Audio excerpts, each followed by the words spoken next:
लोग क्या कहेंगे? क्यों करते हैं इस बात की इतनी फिक्र आप? लोगों का क्या है, उनका तो मयार ही बहुत दोहरा होता है।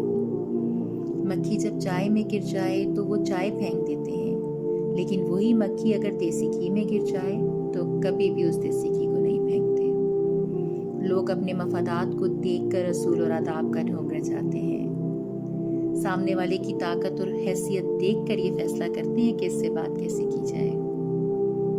जानते हो, इंसान मायूस और परेशान उस वक्त होता है जब वो अपने रब को राजी करने के बजाय लोगों को राजी करने में लग जाता है।